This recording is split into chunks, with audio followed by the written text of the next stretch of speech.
What's up? I'm kind of late. I'm definitely late on recording this because I've already done one side of the car, but today we're doing the E46 heavy duty arm onto a E36 325 four-door. I'm sure most of you know you have to grind this whole thing down. I believe it's about 2.5 inches on the heavy duty arms.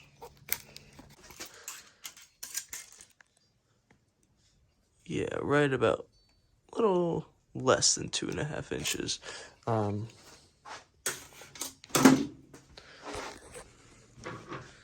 We're also doing a brand new lollipop with Garagistic. I believe these are the hard bushings, like the hardest ones you can get. These are the old E46 non-heavy duty arms. You can see these were also on the E36, and you can see how much less you have to grind off compared to this one. Realistically, you don't have to grind off too much more, but yeah. These ones were pretty shot, so brand new ones all around. This is the side that's completed. We've got a style 16 on a 215 Accelera, I believe. 205 Accelera. And as you can see, brand new E36 tie rod, outer on a E90 inner. Brand new wheel bearing in there.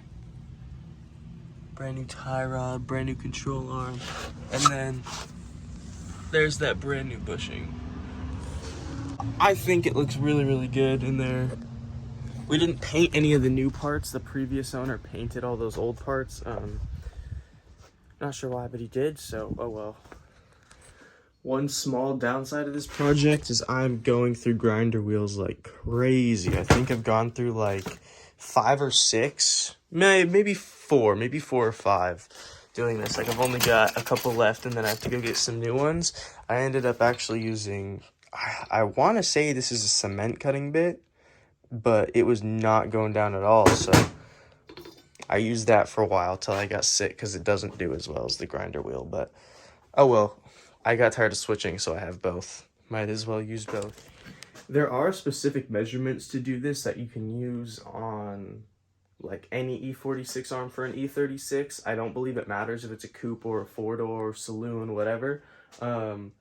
And there's 2 types of E46 arms. There's these completely OEM ones that have non-removable hind joints.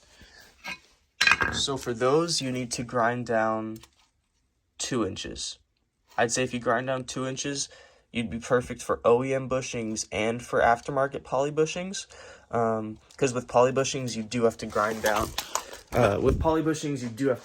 Slightly more because, as you can see, they do take up like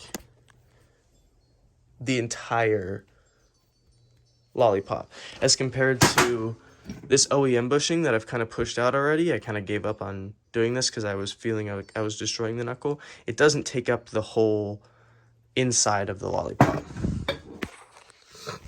I apologize if there's any wind noise, but I'm at the car, and here's another look of the OEM bushing versus that beautiful Garagistic bushing. And here's another thing that I was saying is how you have to grind down so much more in this Garagistic bushing that you can see how there's kind of a lip in there. Is kind of what I was meaning. And then there's also this heavy duty E46 arm, which is made by a company called Mile, somehow you say that. But these heims are removable, which is awesome. So you don't actually have to get a new arm, and it is slightly longer, and you do have to grind down slightly more. As you can see, it's about 2.5 inches exactly. I'm not sure what that is in centimeters or millimeters, but you can see it right there. And that's for this Garagistic bushing that we have to put on there. All right. Finally, I have got it. Grinding wheels work way better than cutoff wheels. Obviously, that makes complete sense. But you can see it sits perfectly flat. It sits all the way down at that 2.5 inch mark. Perfect. So we're gonna try and put this in the car. So we're gonna.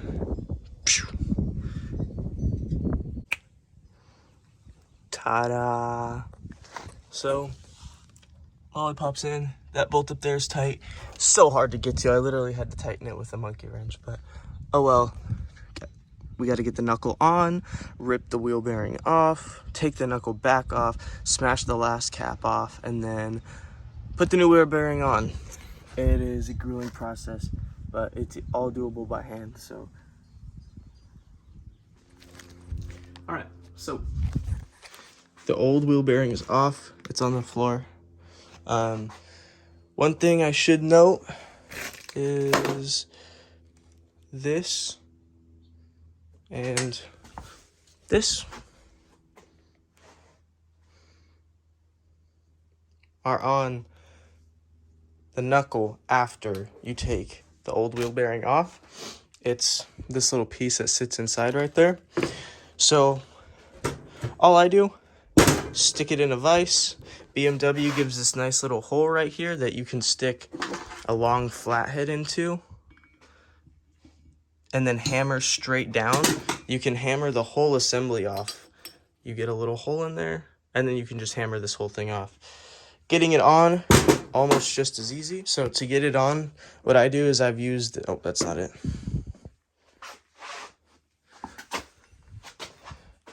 So to get it on is almost just as easy.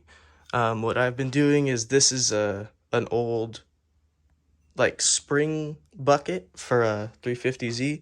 I just put it right over there and then hit it with a sledgehammer or hammer, and then it puts it on there perfectly. That's step one. I'm being so serious when I say a sledgehammer is the saving grace of this whole project. A couple little taps on this thing and it's sat perfectly even with a little bit of lip all the way around. That's exactly how you need it. Next, it is mandatory to clean and grease this thing. Make sure there's no, like, when it's raw, make sure there's no bumps or anything, and if there are, just sand them down a little bit. So now, this whole wheel bearing goes right on there, but we're going to do the same thing with that, because this needs to be snug on there. Alright, I'm just going to try to smack it down.